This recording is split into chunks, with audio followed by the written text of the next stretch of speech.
ఓం శ్రీ గణేశాయ నమః. ఓం శ్రీ గణేశాయ నమః. ఓం శ్రీ గణేశాయ నమః. ఓం శ్రీ గణేశాయ నమః. నమః నమః.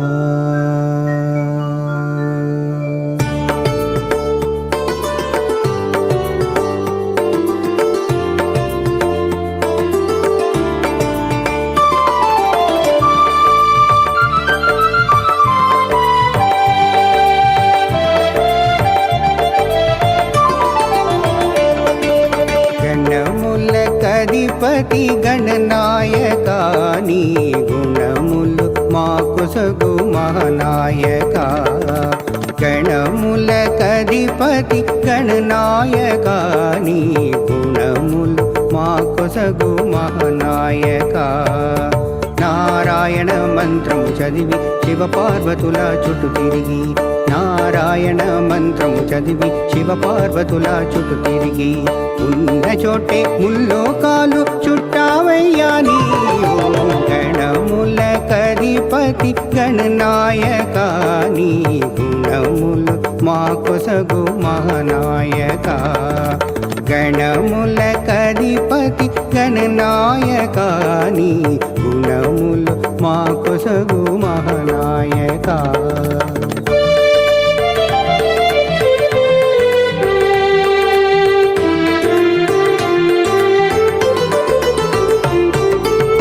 శివ పార్వతుల ముద్దుల బిడ్డవు నీవు, కార్తికేయుని గురుదైవం నీవు.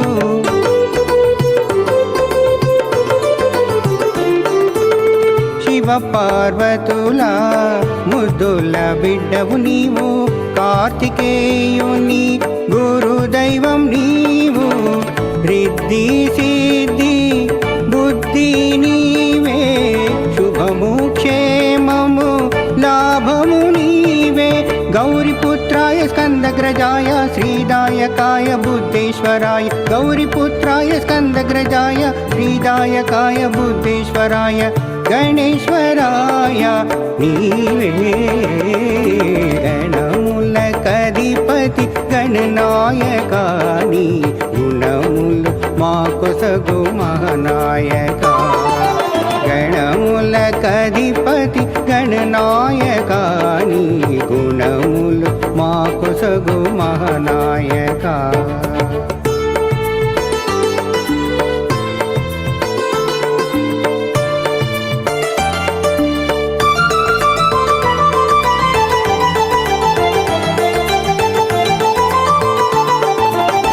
ఆత్మలింగమును రావణు చేపడితే తెలివిగా నీవు కాపాడితివంతే.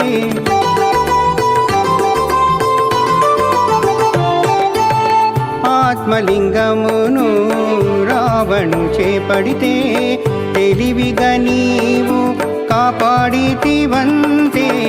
వ్యాస భారతము ధాటిక వ్రాసిన పార్వతి ఒడిలో ముద్దులు చేసిన వివేక రూపం విజ్ఞాన రూపం అమాయకత్వం పశివాని రూపం. వివేక రూపం విజ్ఞాన రూపం అమాయకత్వం పశివాని రూపం. పవిత్ర రూపం నీవే. గణములకధిపతి గణనాయక నీ గుణములు మాకు సగు మహానాయక. గణములకధిపతి గణనాయక నీ గుణములు మాకు సగు మహానాయక.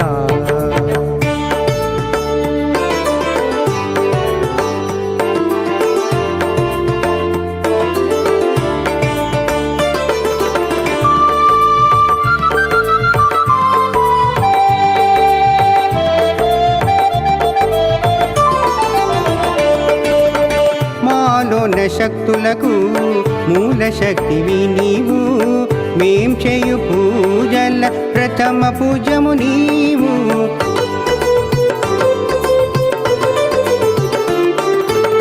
మాలోన శక్తులకు మూల శక్తివి నీవు మేం చేయు పూజల ప్రథమ పూజము నీవు మా గానములో తొలి పలుకు నీవే ఆనందానికి మూలము నీవే ఓంకార రూపం స్వస్తిక రూపం పృథ్వీ తత్వం చైతన్య రూపం ఓంకార రూపం స్వస్తిక రూపం పృథ్వీ తత్వం చైతన్య రూపం ఆనంద రూపం నీవే గణములకధిపతి గణనాయక నీ గుణములు మా కొసగు మహానాయక గణములకధిపతి గణనాయక నీ గుణములు మా కొసగు మహానాయక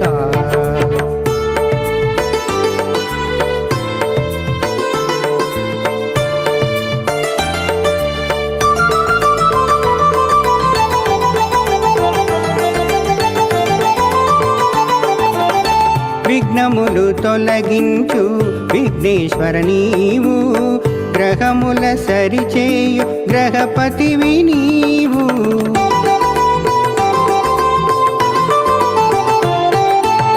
విఘ్నములు తొలగించు విఘ్నేశ్వర నీవు గ్రహముల సరిచేయు గ్రహపతివి నీవు మా చక్రముల చేతన నీవే ఆధ్యాత్మికత నిలిపేది నీవే నాలుగు దళముల పవిత్ర ధ్యానం అథర్వశీషం భక్తితో పఠనం నాలుగు దళముల పవిత్ర ధ్యానం అథర్వశీషం భక్తితో పఠనం ముక్తికి మార్గం నీవే గణములకధిపతి గణనాయక నీ గుణములు మా కొసగు మహానాయక గణములకధిపతి గణనాయక నీ గుణములు మా కొసగు మహానాయక నారాయణ మంత్రము చదివి శివ పార్వతుల చుట్టు తిరిగి నారాయణ మంత్రము చదివి శివ పార్వతుల చుట్టు తిరిగి ఉన్న చోటే ముల్లోకాలు చుట్టావయ్యా నీవు గణములకధిపతి గణనాయక నీ గుణములు మా కొసగు మహానాయక నీ గుణములు మా కొసగు మహానాయక నీ గుణములు మా కొసగు మహానాయక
निर्विचारिता दे माँ एककार अनुभूति के लिए एककार अनुभूति के लिए निर्विचारिता दे दे माँ एककार अनुभूति के लिए निर्विचारिता दे दे माँ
జై శ్రీ మాతాజీ.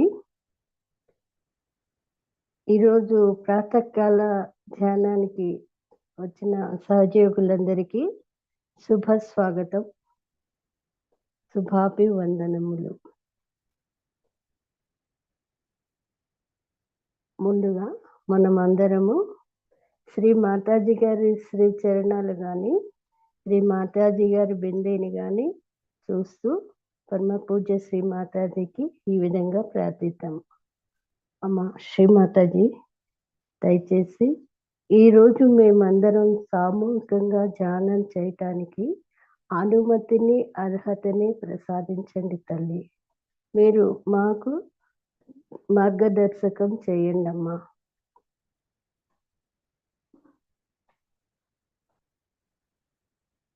మన రెండు చేతులు భూమాత మీద ఉంచుకొని ఈ విధంగా ప్రార్థిద్దాం. అమ్మ, నువ్వే సాక్షాత్ శ్రీ ఆది భూమి దేవతవు.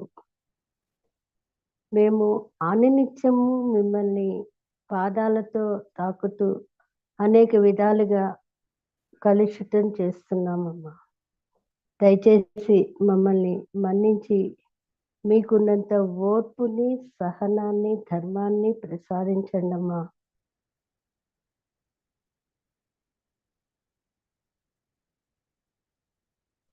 అమ్మా శ్రీ మాతాజీ, దయచేసి మా స్థూల సూక్ష్మ శరీరంలో ఉన్న సకల బాధలు, దోషాలు, నెగిటివిటీస్ని పూర్తిగా ఈ భూమి తత్వంలో విలీనం చేసి మా సూక్ష్మ శరీరాన్ని శక్తివంతం చెయ్యండి అమ్మా. మనం ఆది భూదేవి మంత్రం తీసుకుందాం. ఓం త్వమేవ సాక్షాత్ శ్రీ ఆది భూదేవి సాక్షాత్ శ్రీ ఆది శక్తి మాతాజీ శ్రీ నిర్మలా దేవ్యై నమో నమః.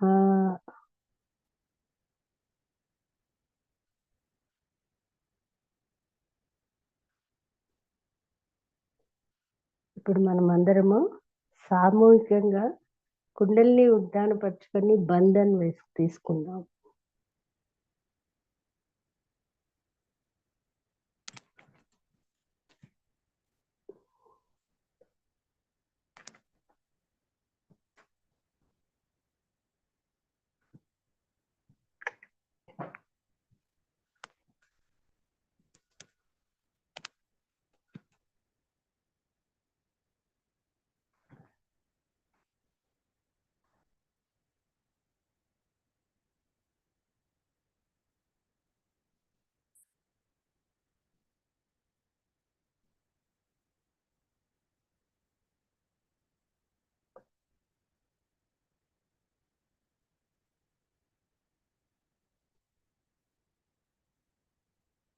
3 మహామంత్రాలు చెప్పుకుందాం.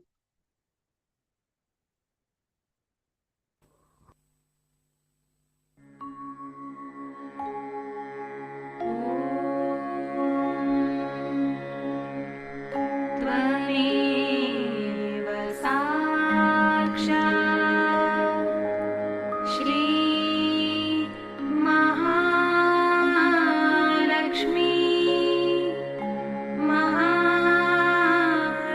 महासरस्वती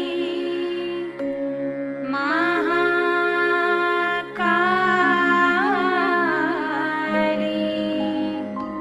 त्रिगुणात्मिका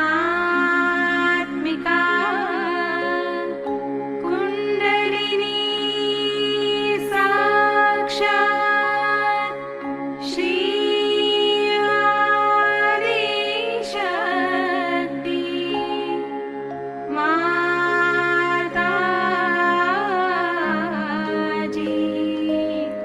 श्री निर्मला देवी नमो नमः।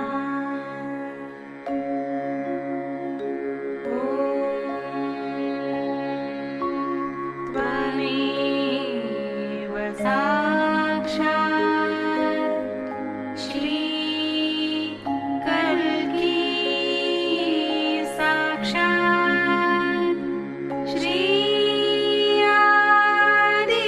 आदिशक्ति माताजी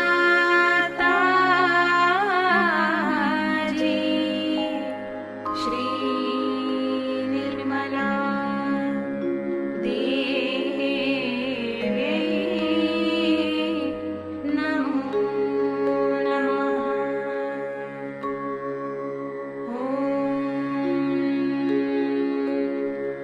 त्वमेव साक्षात्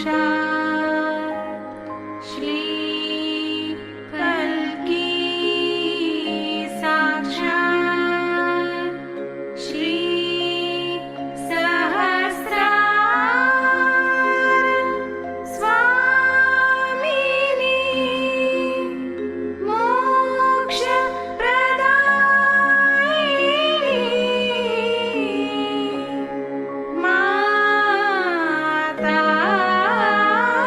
माताजी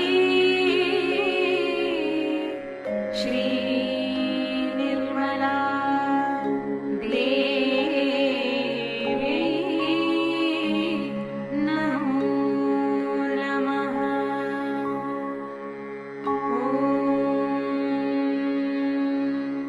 त्वमेव साक्षात् श्री गणेश साक्षात् श्री आदिशक्ति माताजी श्री निर्मला देवी नमो नमः।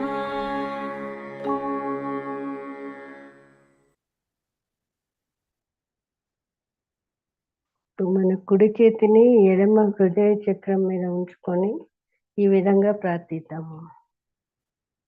పరమ పూజ శ్రీ మాతాజీ, దయచేసి మీరు మా హృదయంలోకి రండమ్మా. మీ నివాస యోగ్యంగా ఉన్నట్లుగా మా హృదయాన్ని పరమ పవిత్రంగా తయారు చేయండి తల్లి.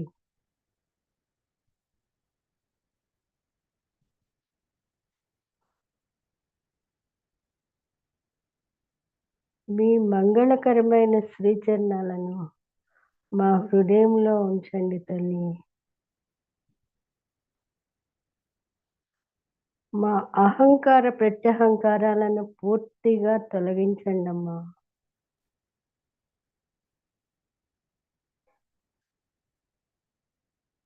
మా ఆత్మను పరమాత్మతో అనుసంధానం చేయండి అమ్మా.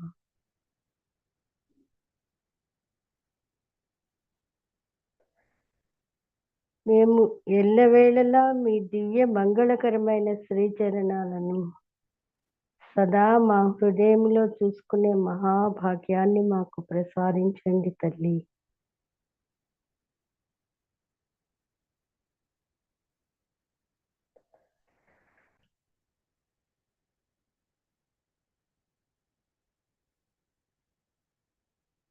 నెమ్మదిగా మన కుడి చేతిని నేల మీద ఉంచి మన పూర్తి చిత్తాన్ని మన ఇడానాడి మీద ఉంచి ఇడానాడిని పరిశుద్ధపరచుకుందాము.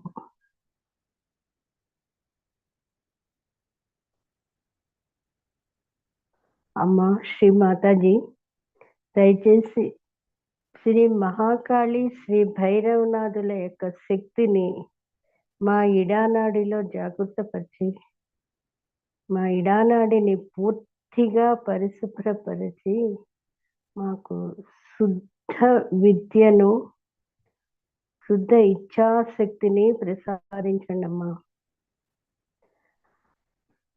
మా శుద్ధ ఇచ్ఛ అనేది కేవలం మీతో ఏకాకారత కలిగి ఉండడమేనమ్మా.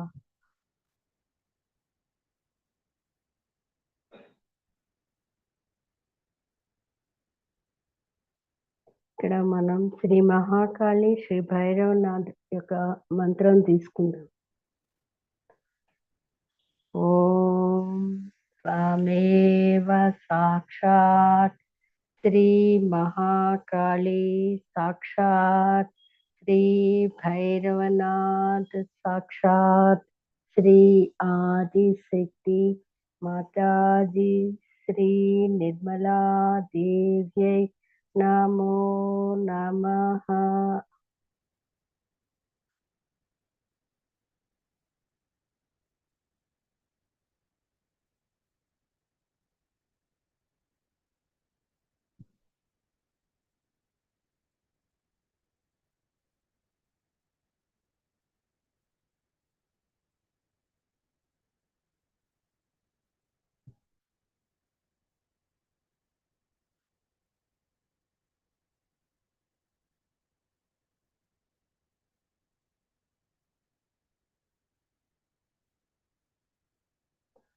ఇప్పుడు మనము మన పింగళ నాడిని ఆకాశతత్వం ద్వారా పరిశుద్ధపరచుకుంటాం. మన పూర్తి చిత్తాన్ని పింగళ నాడి మీద ఉంచి ఈ విధంగా ప్రార్థిద్దాము. పరమ పూజ్య శ్రీ మాతాజీ, దయచేసి మా పింగళ నాడిలో ఉన్న అహంకార ప్రత్యహంకారాలను, అధిక వేడిని, అధిక ఆలోచనలను, ఇంప్యూర్ అటెన్షన్ని పూర్తిగా ఆకాశతత్వం ద్వారా పరిశుభ్రపరచండి అమ్మా.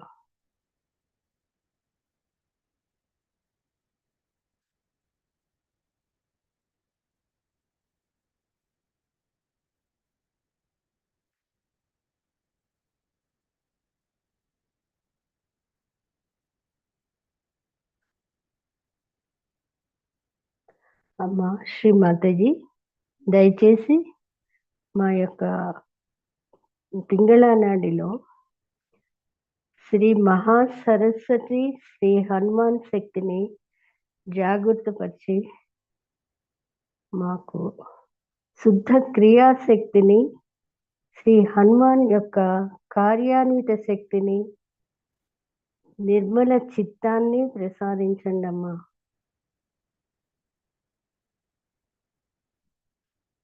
మనం ఇప్పుడు శ్రీ మహాసరస్వతి శ్రీ హనుమాన్ మంత్రం తీసుకుందాం. ఓం త్వమేవ సాక్షాత్ శ్రీ మహాసరస్వతి సాక్షాత్ శ్రీ హనుమాన్ సాక్షాత్ శ్రీ ఆదిశక్తి మాతాజీ శ్రీ నిర్మలా దేవ్యై నమో నమః.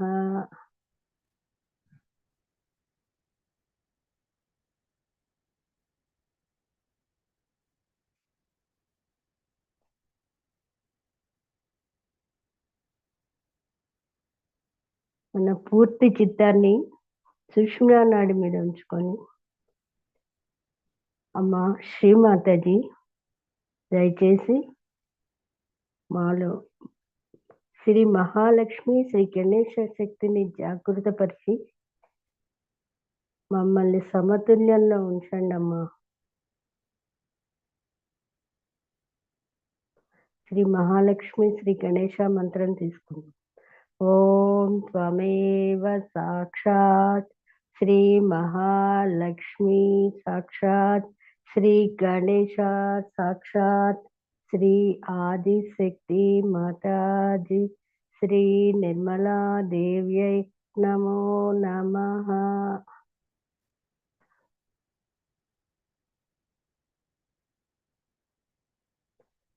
మన చిత్తాన్ని మధ్య మూలాధార చక్రం మీద ఉంచుకొని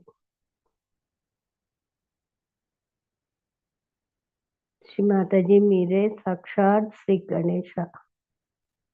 దయచేసి మాలో శ్రీ గణేశుని సకల గుణాలైన అమాయకత్వము, వివేకము, విచక్షణ జ్ఞానము, పవిత్రతను మాలో స్థిరపరచండి అమ్మా.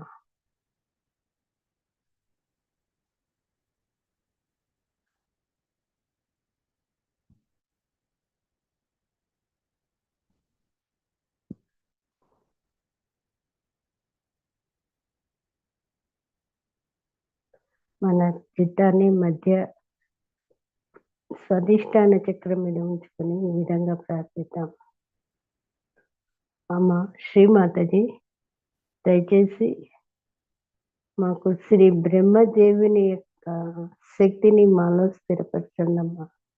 స్థిరపరిచి మాకు నిర్మల చిత్తము, శుద్ధ ఇచ్చ, బ్రహ్మ విద్యను ప్రసాదించండి తల్లి.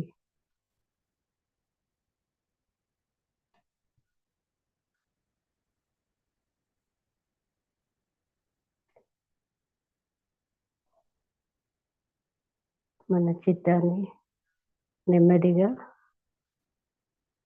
నాభి చక్రం,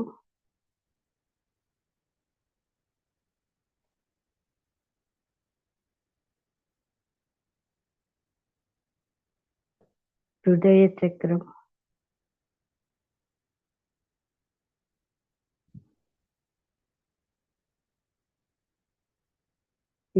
విశుద్ధి చక్రం మీద, ఆజ్ఞా చక్రం మీద ఉంచుకున్నాము. ఇక్కడ ఈ విధంగా ప్రార్థిద్దాం. అమ్మ శ్రీమాతాజీ మీ దయ వల్ల మేము అందరినీ క్షమిస్తున్నాము. మమ్మల్ని మేము క్షమించుకుంటున్నాం తల్లి. దయచేసి మీరు మమ్మల్ని క్షమించండి అమ్మా. మేము అందరినీ క్షమించగలిగే శక్తిని, మాకు త్యాగ బుద్ధిని ప్రసాదించండి అమ్మా.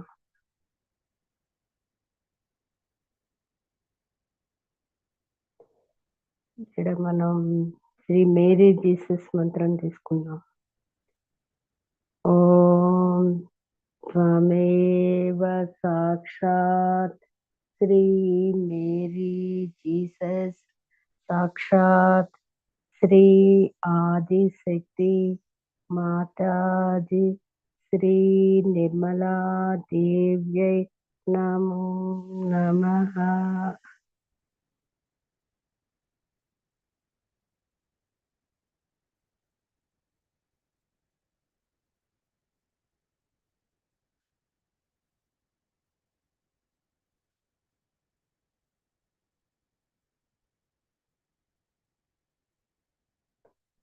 మన చిత్తాన్ని నెమ్మదిగా సహస్రారం మీద ఉంచుకొని మనం శ్రీమాతాజీని ప్రార్థిద్దాం. అమ్మ శ్రీమాతాజీ దయచేసి మీరు మా సహస్రారంలోకి వచ్చి ఉండండి అమ్మా.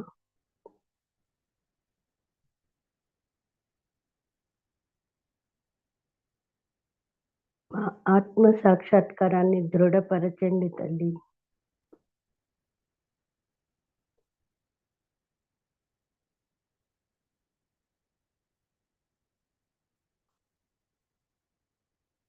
మేము సంపూర్ణ నిర్విచార స్థితిలో ధ్యానం చేసే స్థితిని మాకు ప్రసాదించండి అమ్మా. ఇక్కడ మన చిత్తాన్ని పూర్తిగా సహస్రం మీద ఉంచి కొంచెంసేపు ధ్యానం చేసుకున్నాము.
ఇప్పుడు ఇదే నిర్విచార స్థితిలో మనం పరమ పూజ్య శ్రీ మాతాజీ గారి అమృతవాణిని విందాం.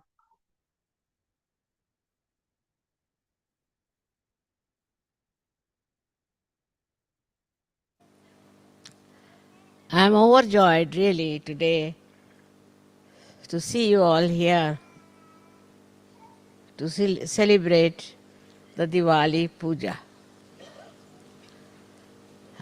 We were to be in Portugal, but it was not so, so we are here.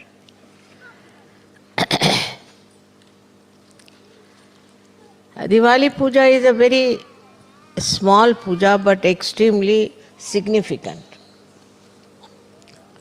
Firstly, in Diwali, the first day they buy something for the family. You can maybe some cooking utensil, could be an ornament for the wife or something like that. Because that is the day of housewife.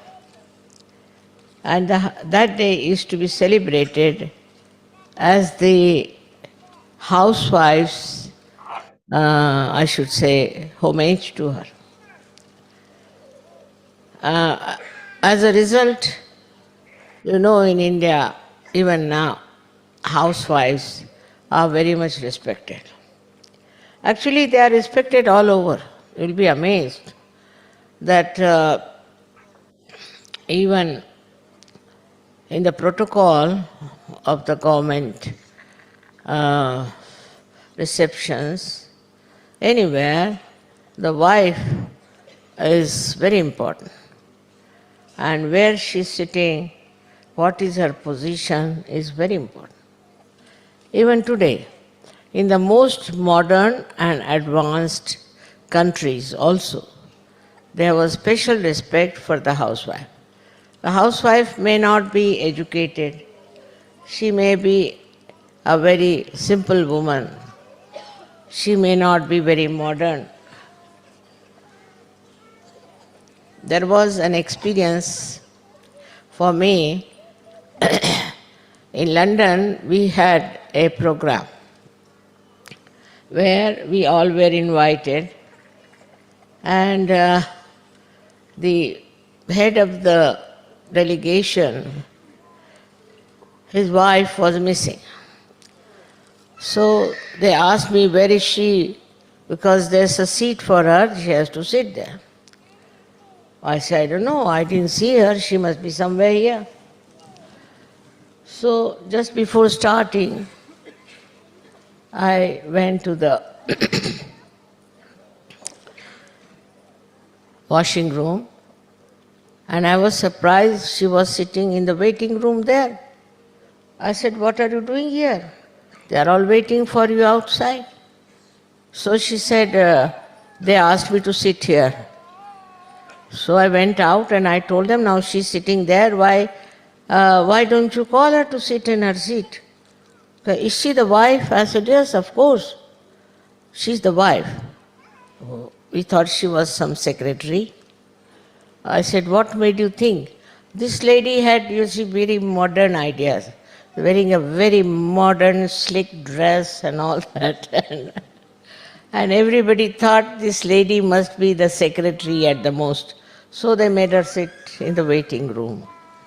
You see, so it's expected of a housewife to be decently dressed, honorably dressed, and not to dress up like a secretary or somebody who is just in the office, because she's regarded as the highest, whether you like it or not. But she had permed her hair and she has been to a very expensive place for all decorations and everything. And poor thing, when she arrived, they put her in the waiting room near the bathroom. That's what it is. So, for a housewife, she is the dignity of the household. Not only that, but she is responsible for the complete culture of that country. Complete culture of that country. They represent the culture. Like in India nowadays, they have started in the films showing all kinds of funny dresses. But I haven't seen any housewife wearing that. I haven't seen anybody. It's not in reality, it's only in the film. Because the society is so strong. And the housewife is supposed to be a decent person. She has to be decent, she has to be very dignified, and she has to behave in a dignified manner. On the contrary, I would say we had a Prime Minister called Lal Bahadur Shastri. His wife was absolutely uneducated because Shastriji went to jail and she couldn't take her education. Very simple, ordinary woman. And she went to France.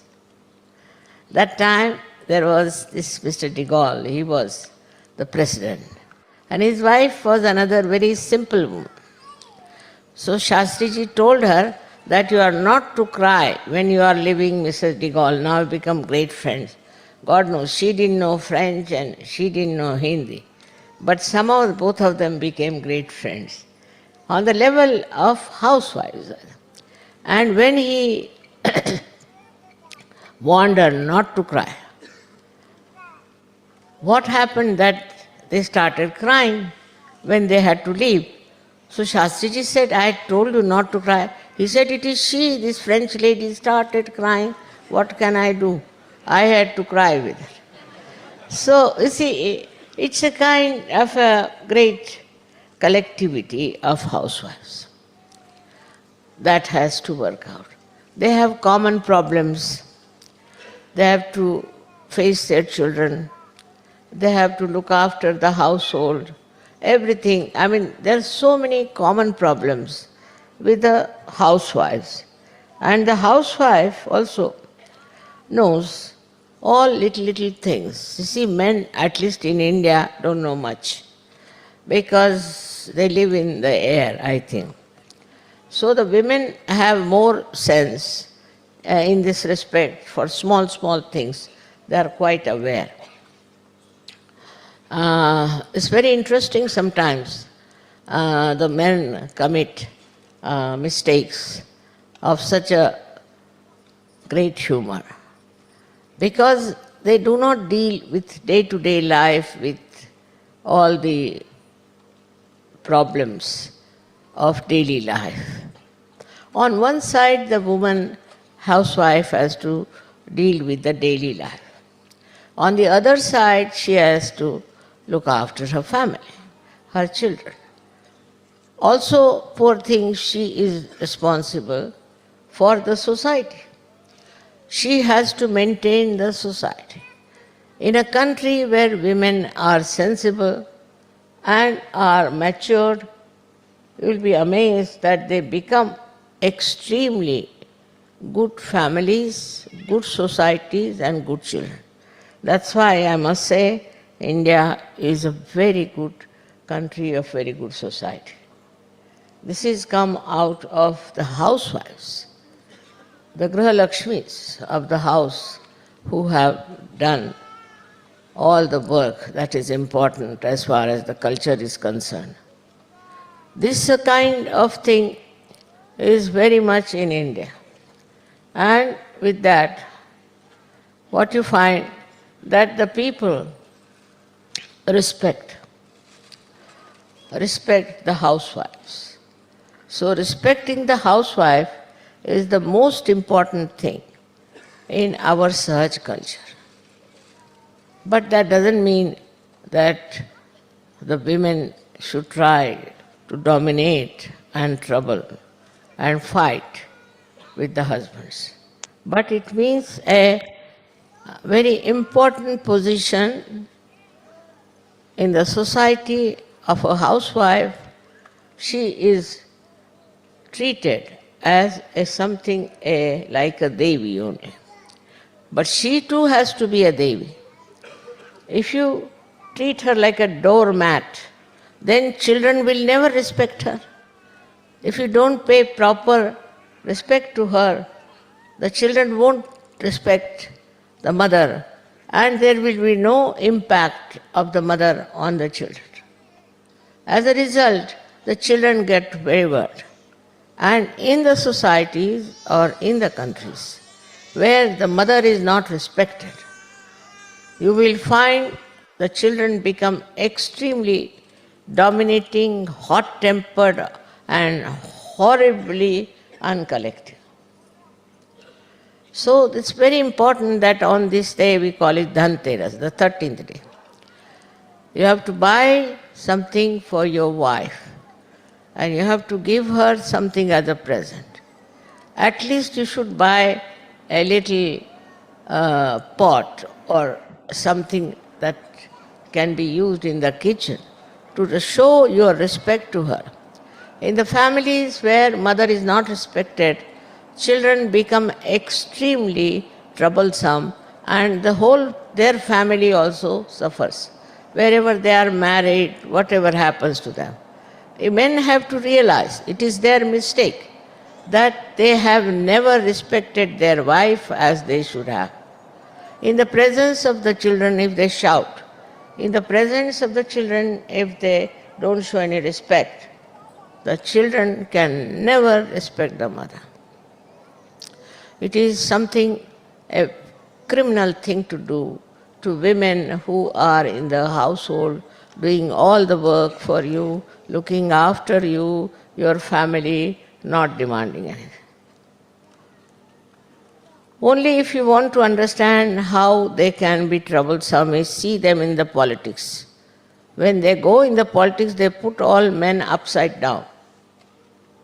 And one woman can put all of them in their proper senses. Because their field is their house, their family. If they are not respected in the family, they get out of the family and behave in such manner that you can't imagine. Though she has to bear a lot, she has to suffer a lot.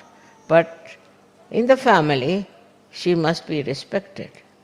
That's a very, very important message of Graha Lakshmi. Then the second day is the one where this horrible Rakshasa called as Narakasura was killed.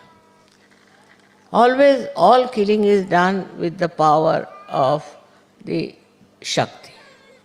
This Narakasura was the fellow who had tortured so many people and had done lots of cunning stuff. He was a very treacherous, cunning man, and it was impossible to kill him. But then, somehow or other, with the advent of a special power, that this Narakasura was killed. That was the another day, fourth day, where Narakasura was killed. They say that when he was killed, the door of hell was closed. So people should take their baths early in the morning. But I am of the opinion that day if the door is open, better not take bath. Be in your beds till this fellow is put fully into Nark. You should not bother about him. Nark means hell. And from the hell, they extracted him and killed him. The last one is the best, where they have the meeting of Sri Rama and his brother Bharat. Sri Rama went to jail obeying his father. And for 14 years he was not a jail, but in a, we could say, he went in the forest. It was a kind of a jail only because he was living in the palaces and he was sent in the forest by his father and his daughter-in-law, also means his own wife, and also the brother. They went together into great sufferings. And you know the whole story of Ramayana. The child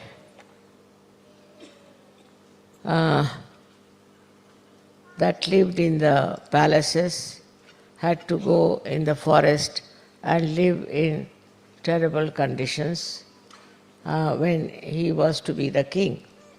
Was too much. But Sita went with him and she supported him, and ultimately it so happened that Ravana came and took away Sita. Sri Rama fought Ravana, killed him, and brought back his wife. But when they came back to their own capital in Ayodhya, there was a big jubilation, and Bharat, his brother, he was very much attached to his brother, and he ruled that country with the paduka, they say, is the kind of sandalwood chappals they use, of his brother. He put it on the throne and ruled. So that is how the Bharat Milan, the meeting of Bharat with Sri Rama, is celebrated, and that was the time he was crowned also as the king. So it is long time back, thousands of years back, this thing has happened. That jubilation is very significant, that the right king gets his own throne and he rules. And all injustice and all kind of atrocities he has gone through has to be completely finished from his life. And that's why Diwali is important. So the last day they worship the goddess Lakshmi, because it is her blessings that brought forth all these beautiful meetings. And that's why they worship her, Lakshmi, as such. But there are 9 types of Lakshmis within us, which I think I have told you sometimes back. Now in that Lakshmi Puja is this, that you worship the Lakshmi herself. It doesn't mean money, not at all. To worship money is wrong. But what it means that Lakshmi is the money which is with us, or the whatever prosperity with us, should be very carefully spent, because she is very mobile and the money can slip out. On the contrary, you should not be at all miserly. Miserly people, Lakshmi is not happy. But if you want to spend, you must spend it in the right way, otherwise the money is spent in the wrong way. Now when the Lakshmi was created, I must be knowing, out of the churning of the sea she came out. She had 4 hands. One hand was to give. She is generous, she gives. Like this, she gives, and with one hand she blesses. These are her 2 hands. One is to give and to bless the person. Very important it is that when you give to somebody something, you forget about it. And you bless that person. Not only you give money, but also you bless that person. The other 2 hands have got 2 lotuses of pink color. Pink is the color of love.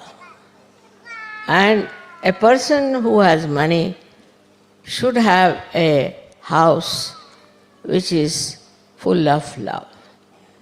Any guest who comes in the house should be respected.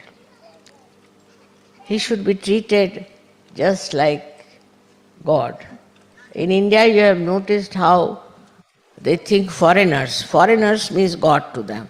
Here, foreigner is a bad word, but in India it is very respectable. If you are a foreigner, means you are God. how they have looked after you, you know that in India. This is the reason. This is the basic culture of India.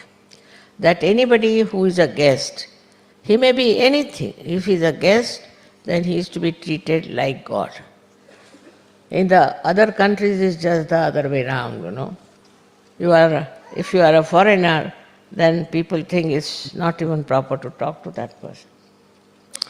I don't know how the mentality is like that. I'll have some water.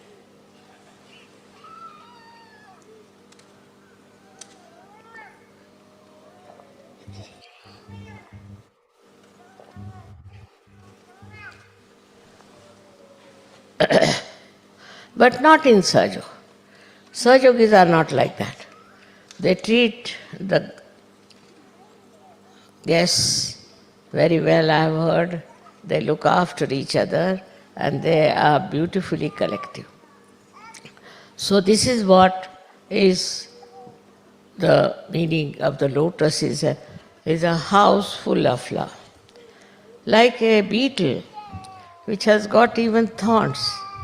When it comes to the lotus open out and the beetle goes inside and sleeps very nicely and comfortably. Even the beetle, undisturbed.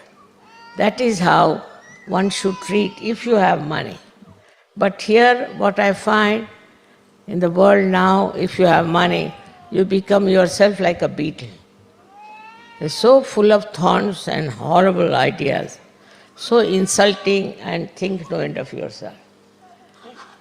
It's just surprising is that money we should give them the form of Lakshmi, Lakshmi Swarupa, they become like devils. And the way they treat other people is even worse than that. So these are the significance of the form of the goddess. But the best is she's just standing on the lotus. That means no pressure on anyone. She exists on her own, no pressure. She doesn't put any pressure on anyone. Just on her own she stands. And all her weight and all balanced on her own dignity.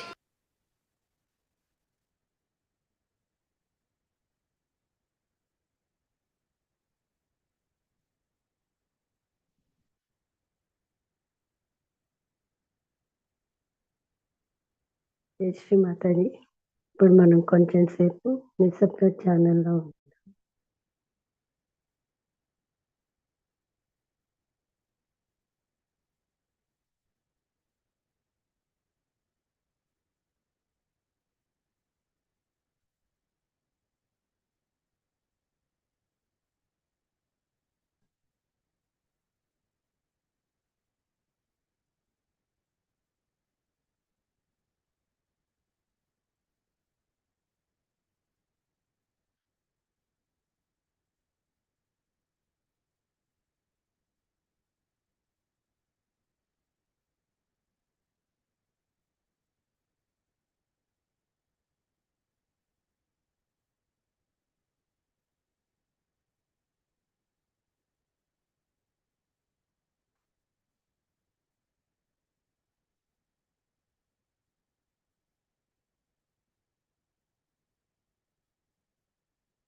జై శ్రీ మాతాజీ.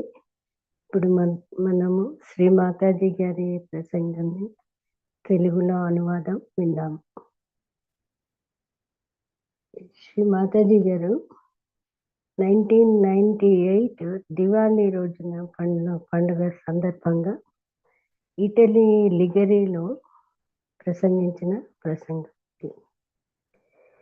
దివాళీ పండుగ 3 రోజులు జరుపుకుంటాం మనము. మొదటి రోజుగా ఆ రోజు దాన్ని ధన్తెరస్ అంటారు. ఆ ధన్తెరస్ రోజున గృహిణులకి ఏదో ఒక రకమైన బహుమతినిచ్చి వాళ్ళని గౌరవించడం అనేది మన సాంప్రదాయం. అయితే ఏంటంటే గృహిణులు భార్యలు వారికి ఒక ఉచితమైన స్థానం ఉంటుంది. వారు ఎక్కడ ఇండియాలోనే కాదు, వారు ఎక్కడికి వెళ్ళినా వారికి అటువంటి గౌరవప్రదమైన స్థానం ఉంటుంది అని శ్రీమాతాజీ అన్నారు. ఈవెన్ ఆశ్చర్యకరంగా ఏంటంటే ప్రభుత్వం ఫంక్షన్స్లోను రిసెప్షన్స్ అప్పుడు భార్యకి ఒక సముచిత స్నానం ఇవ్వడం అనేది సాంప్రదాయం అన్నారు. అలాగే ఎక్కడికి వెళ్ళినా సరే వాళ్ళకి ఆ స్థానం దొరుకుతుంది. కానీ ఆ గృహిణి సాధారణ మహిళ అయినా కానీ సాదాసీదాగా ఉన్నా సరే, చదువుకున్నా సరే, చదువుకోకపోయినా ఆవిడకి ఆ గౌరవం ఇస్తారు అన్నారు. ఆ గృహిణి ఎలా ఉండాలి అంటే సంస్కృతిని, ఆ దేశం యొక్క సంస్కృతిని ప్రతిబింబించే విధంగా తన వస్త్రధారణ కానీ, తన బిహేవియర్ కానీ, తన సత్ప్రవర్తన కలిగి ఉండాలి అని శ్రీ మాతాజీ అన్నారు. ఒక సెక్రటరీ లాగా డ్రెస్ వేసుకుని వెళ్ళకూడదు, ఆ దేశ సంస్కృతిని తెలియపరిచేలాగా ఉండాలి అన్నారనమాట. మళ్ళీ ఇంకా ఏంటంటే స్త్రీ ఆ దేశానికి యొక్క సంస్కృతికి చాలా తోడ్పడుతుంది. తన కుటుంబంలో పిల్లలను, కుటుంబాన్ని చూసుకుంటూ సమాజానికి, సంస్కృతికి కావాల్సిన విధంగా తోడ్పడుతూ ఉంటుంది. ఆ ఇంట్లో గృహిణిని ఎవరైతే సరిగా ట్రీట్ చేయకుండా, గౌరవించకుండా ఉంటారో ఆ కుటుంబంలోని పిల్లలు చాలా భయంకరంగా, అతి కోపిష్టిగా తయారయ్యి తల్లి మాట వినకుండా, తల్లి యొక్క ప్రభావం వారి మీద పడకుండా ఉంటుంది. ఇది మంచి పద్ధతి కాదు అని శ్రీమాతాజీ అన్నారు. మళ్ళీ మేము ఈ గృహలక్ష్మి అనే ఆవిడ, నీ ఇంట్లో గృహలక్ష్మిని ఒక దేవిలాగా చూడాలి, ఆ గృహలక్ష్మి కూడా దేవిలాగా ప్రవర్తించాలి అని శ్రీమాతాజీ గారు చెప్పారు. మళ్ళీ ఇంకా ఈ సొసైటీ సంస్కృతిని ప్రతిబింబించే విధంగా వారు ప్రవర్తించాలి అని కూడా అన్నారు. ఇంకా ఆ ధన్తెరస్ రోజున బహుమతి ఇవ్వాలి అని అన్నారు. ఎందుకంటే ఆ కుటుంబంలో స్త్రీలు గనక సత్ప్రవర్తన కలిగి ఉండి వాళ్ళ ప్రవర్తన ద్వారా కుటుంబాన్ని మంచి దారిలో పెట్టాలి. ఒకవేళ వారు ఆ ఇంటి స్త్రీని గౌరవించకపోతే గనక పిల్లల ముందర అరవడం కానీ, పిల్లల ముందర కసురుకోవటం కానీ, వాళ్ళని ద్వేషించడం కానీ ఇలాంటివి ఏవైనా చేస్తే ఆ పిల్లలు ఎన్నటికీ తల్లిని గౌరవించరు అని శ్రీమాతాజీ అన్నారు. ఏదేమైనప్పటికీ ఈ సంప్రదాయం అనేది ఇంకా మనలో జరుగుతూ ఉంది. ఆ రోజు గృహిణిని గౌరవించడం కోసం, వాళ్ళని సంతోషపరచడం కోసం ఒక నగ కానీ, ఇంకా కుటుంబానికి కిచెన్లో పనికి వచ్చే ఒక వస్తువు కానీ ఏదైనా ఒక బహుమానంగా ఇచ్చి వాళ్ళని గౌరవించాలని శ్రీమాతాజీ చెప్పారు. ఇక రెండవ రోజు అంటే నరక చతుర్దశి. ఆ రోజు నరకాసురుడు అనే రాక్షసుడు అతన్ని వధించిన రోజు. ఆ నరకాసురుడు అనే ఆయన ఒక భయంకరమైన రాక్షసుడు. అతను అందరినీ విచక్షణారహితంగా చంపుతూ, మోసం చేస్తూ భయంకరంగా ఉండేవాడు. అతన్ని వధించడం అనేది చాలా కష్టతరమైన విషయం. కానీ ఎప్పుడైతే రాక్షస వధ జరిగిందో అప్పుడు దేవి శక్తి వల్లనే జరుగుతుంది అని శ్రీ మాతాజీ అన్నారు. ఈ భయంకరమైన రాక్షసుడిని చంపడానికి ఒక దేవి శక్తి ఆ ఉమ్, ఆవిర్భవించడం జరిగింది. ఆ ద్వారా నరకాసుని వధ జరిగింది. కానీ ఆ నరకాసుని వధ జరిగినప్పుడు ఆ నరకం యొక్క తలుపు దర్వాజాలు మూసివేయబడ్డాయి. అందుకని మామూలు సాధారణంగా సాంప్రదాయం ప్రకారం ప్రాతకాలంలోనే లేచి స్నానాధికాలు ముగించుకోవడం ఉంటుంది. కానీ శ్రీ మాతాజీ గారి దృష్టిలో ఆవిడ ఏం చెప్పారంటే, నరకాసురుడు పూర్తిగా నరకంలోకి తోసిపోయి పడిపోయిన తర్వాత అంతవరకు మీరు లేవకుండా స్నానాధికాలు అవి ముగించుకోకుండా అప్పటి వరకు నిద్రిస్తూ ఉంటే మంచిదని నా ఉద్దేశం అని శ్రీ మాతాజీ గారు చెప్పారు. తర్వాత ఇంకా అదే రోజు శ్రీరాముడు తండ్రి ఆజ్ఞ మీద 14 సంవత్సరాలు అరణ్యవాసానికి వెళ్ళారు. అతనితో పాటు సీతామాత, అతని తమ్ముడు లక్ష్మణుడు కూడా వెళ్ళారు. అక్కడ వారు చాలా కష్టాలు పడ్డారు. తర్వాత సీతని రావణాసురుడు అపహరించుకొని వెళ్ళాడు. అతి కష్టం మీద రావణాసురుని వధించి ఆ సీతను తీసుకొచ్చిన రోజు అయోధ్యలో వాళ్ళ రాజధాని అయిన అయోధ్యకి వచ్చారు. అంతవరకు శ్రీరాముని సోదరుడు భరతుడు శ్రీరాముని యొక్క పాదుకలను ఆ సింహాసనం మీద ఉంచి రాజ్యము వెళ్తూ ఉండేవాడు. అయితే ఆ రోజున శ్రీరామునికి పట్టాభిషేకం జరిగింది. వీళ్ళు అంతవరకు పడిన కష్టాలన్నీ మర్చిపోయి ఆ రోజునే ఒక మంచి రాజుగా పరిపాలించడానికి పట్టాభిషేకం జరిగింది. అది అందుకని దీపావళికి అంత ప్రాముఖ్యత ఉంది అని శ్రీ మాతాజీ అన్నారు. ఇంకా దీపావళి రోజున లక్ష్మీ పూజ చేయడం అన్నది సాంప్రదాయం. ఆ రోజు లక్ష్మీ పూజ చెయ్యడము అంటే డబ్బుని పూజించడం కాదు, దేవినే పూజించాలి అన్నారు. లక్ష్మి అనేది ఒక సంచల లక్ష్మి. ఆవిడ మంచి మన డబ్బుని మనము మంచి పద్ధతిలో దాన్ని వినియోగించాలి. అలాగని పిసినారిగా ఉండకూడదని కూడా అన్నారనమాట. ఆ డబ్బుని మనము సద్వినియోగం చేయాలి అంటే మంచి పద్ధతిలో దాన్ని ఉపయోగించుకోవాలి. లేనిచో ఆ డబ్బు మన చేతి నుండి జారిపోతుంది అని చెప్పారు. ఇంకా ఏంటంటే శ్రీ లక్ష్మీదేవి ఎప్పుడు ఆవిర్భవించింది? సముద్ర మథనంలో ఆవిడ ఆవిర్భవించారు. అప్పుడు ఆమెకి 4 చేతులు ఉన్నాయి. 2 చేతులు ఒక పక్కన, 2 ప్రతులు ఇంకొక పక్కన. ఒక పక్కన చేతితో డబ్బుని ఆవిడ చాలా ఉదారంగా ఇస్తారు. ఇంకొక చేతితోటి ఆశీర్వదిస్తారు. మీరు కూడా అలాగే చెయ్యాలి. డబ్బులు ఇచ్చిన తర్వాత ఆ డబ్బుని ఇచ్చిన సంగతి మర్చిపోయి వాళ్ళని ఆశీర్వదించాలి. డబ్బులు ఇవ్వడం ఒకటే కాదు, ఆశీర్వచన కూడా ఇవ్వాలి అన్నారు. ఇంకొక చేతిలో గులాబీ రంగుతో ఉన్న 2 తామర పువ్వులు ఉంటాయన్నమాట. ఈ గులాబీ రంగు అనేది ప్రేమకి సంకేతం. ధనవంతులు ఎవరైనా సరే వారి గృహము ప్రేమమయం అయి ఉండాలి. వాళ్ళు ఇచ్చే డబ్బులు కూడా ఎంతో ఆనందంగా, సంతోషంగా ఇచ్చి వారిని దీవించాలి అన్నారు.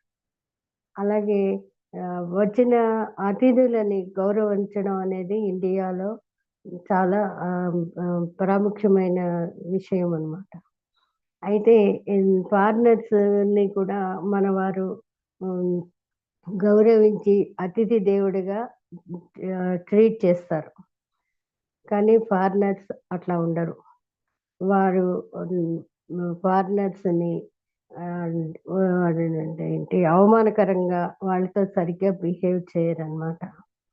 అది ఎట్లా అంటే మనము ఒక దేవుడిగా ప్రేమించడం అనేది ఇండియాలోనే ఉంది. ఆ సాంప్రదాయం ఇంకెక్కడా లేదు అని శ్రీ మాతాజీ అన్నారు.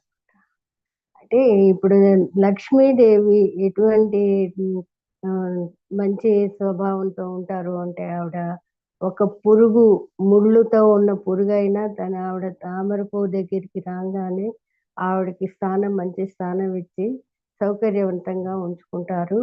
అదే విదేశీయులైతే ఒక అతిథి వచ్చినప్పుడు పురుగు వలె ముళ్ళు ఉన్నట్లుగా బిహేవ్ చేస్తారు అని శ్రీ మాతాజీ గారు చెప్పారండి. ఇదండి ఈ ప్రవచనం యొక్క సారాంశము. ఇప్పుడు మనం కొంచెం సేపు ధ్యానం చేద్దామండి. నిశ్శబ్ద ధ్యానం.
జై శ్రీ మాతాజీ.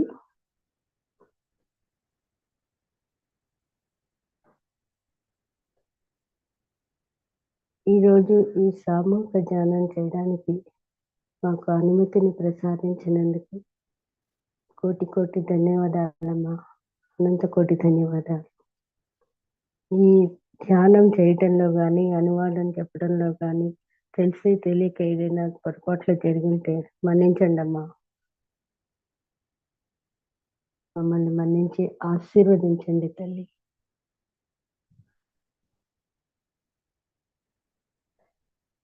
ఈ సామూహిక ధ్యానం ఈరోజు సమాప్తమైంది. తిరిగి మళ్ళీ రేపు ఇదే టైంలో సామూహిక ధ్యానంలో కలుసుకుందాం. ఇంకా ఎవరైనా ధ్యానం చేసుకోవాలనుకున్న వారు మ్యూజిక్ మీద ధ్యానం చేయొచ్చు. జై శ్రీ మాతాజీ.